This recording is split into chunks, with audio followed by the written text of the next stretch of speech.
So hello guys, and welcome to another episode of Reecee News. And there's been a lot of Mario related news this week.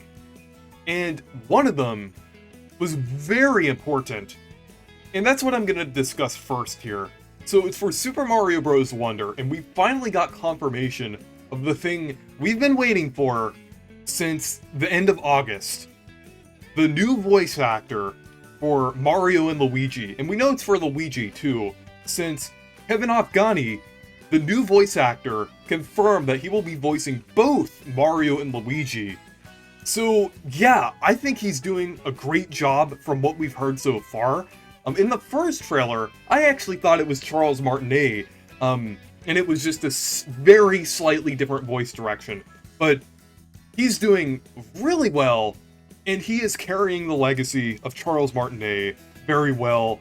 And I definitely think that Mario and Luigi are in good hands with Kevin Afghani here. I think he's doing a really great job with Super Mario Bros. Wonder, and I hope that he continues to voice Mario and Luigi in other games. I'm not sure if he'll voice Wario and Waluigi. I'm not sure if Wario is voiced by a different voice actor in WarioWare Move It, but we'll have to see.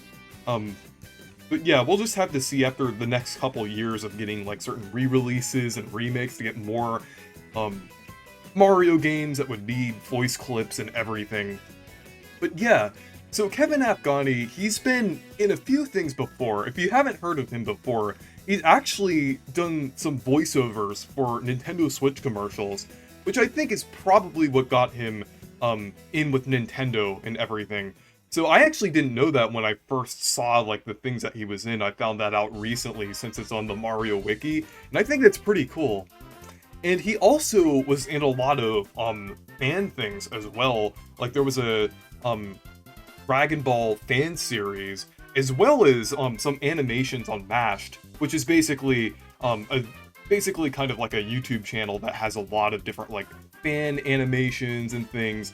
One in particular that I remember liking was like a 1,000-Year Door Persona 5 thing that they had on there.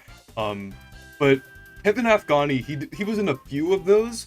He was in one with like Friday Night Funkin', kind of a crossover with like anime and things. So he was in that, as well as like a Cuphead thing. But yeah, from what I've heard in the different things he's been in, I've listened to a few of the animations that he was in, and he sounds really good. I definitely think he has a lot of potential as a voice actor, and it's great that his career is going to take off with Mario and Luigi here. That is just really good that Nintendo is giving him that opportunity, since he's a very talented voice actor from what I've heard. But yeah, like I said, I think Mario and Luigi are in good hands here, and I definitely trust the passing of the torch from Charles Martinet to Kevin Afghani. So yeah, definitely excited about that. Even though I am sad about Charles Martinet, I definitely have a lot of trust in the new voice actor here from what we've heard.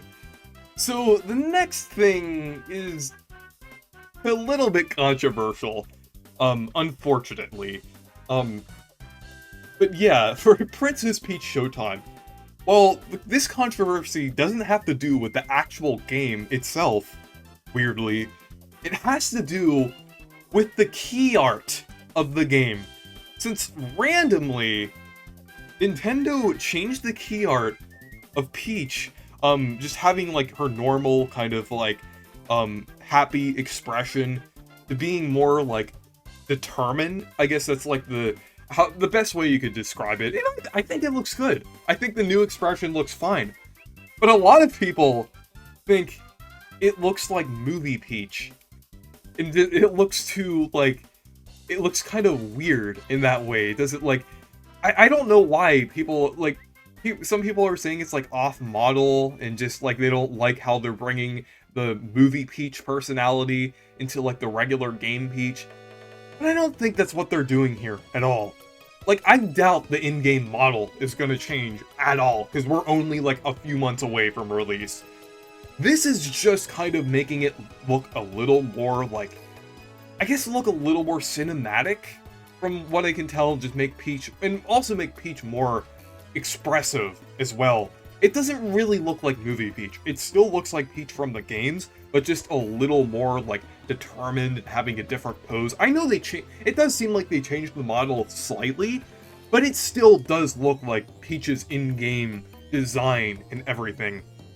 Honestly, the best comparison I can make is, like, Mario's pose and facial expression that he does in Sparks of Hope, as well as Odyssey. Like, in Sparks of Hope, he has, like, a more determined look. Like, sometimes Mario kind of looks more, like, happy in, like, or just kind of, making a very, like, just regular expression, or just happy on some of the box arts. But in Odyssey, in Sparks of Hope, he looked more, like, determined and everything. So, I think that's kind of what they're doing here. Like, this is a game that's gonna be, like, pretty unique for Princess Peach and everything. This isn't just, like, a normal adventure.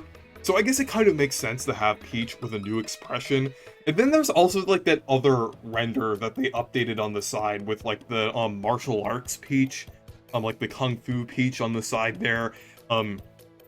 People are saying that she has, like, the DreamWorks expression, or the Rock expression. I mean, I can kind of see that. I can kind of see it a little bit, but, I still think it looks fine. I don't think it looks, like, out of character for Peach. Like, I think Peach is, like, capable of having, like, more kind of personality and kind of, like, adapting to different, like, styles and everything. I really like that they're giving more expressions to Peach here. I think it looks great. I don't know what people are going on about with these designs and everything. I think it looks fine. But yeah, they randomly updated that. There was controversy out of nowhere, and then the funny thing is, a couple months ago, I made a tweet about Mario fans not complaining about designs like Sonic fans do, and wow, that aged poorly. I'm gonna admit defeat at that now, even though I was trying to twist the meaning of it a little bit, but man, I was so off. I could not fathom anything like this happening. Like, even though stuff did happen in the Paper Mario series, like, this was just, like, out of nowhere. Like, I don't know. Maybe with all of the other stuff, like the Mario voice actor, as well as, like, the other news that I'm gonna mention, I feel like it kind of amplified it a little bit, which is probably why it was so controversial. But yeah, I was definitely wrong about Mario fans, not complaining about designs. But, Mario fans still aren't as bad as Sonic fans in that aspect. I mean, that still stands. I don't think Mario fans will ever be as petty as Sonic fans. I mean, that's an objective fact, that, like, Sonic fans are, like, super petty about designs sometimes, but, like, I'm not gonna go on about it. I just think it's kind of funny that I was, like, my tweet, like, aged really poorly. But yeah. So, finally, we have some news about Super Mario RPG, as the UK website updated, and we got some name changes for some of the characters. Like, Yoridovich is now called Spiridovich. So basically, the Yari part of his name was the Japanese word for spear. So now they changed it to be, like, more consistent with, like, the English weapon names and everything, so it makes more sense now. Though I have to agree that Yoridovich is like cooler sounding. Like, I definitely agree with how some fans are coming from, but yeah, they also updated other names as well. Like, Shyaways are now called Bezos, which they are the same species. They just updated it to be more consistent with Super Mario Bros. 2. Then Muku Mukus are now called Thropers, which is kind of a mixture of throw and gopher. So it's kind of more of, like, a silly name now rather than, like, their Japanese name, like, outright. They didn't even translate that name originally. So I kind of like Throper. I kind of like that name.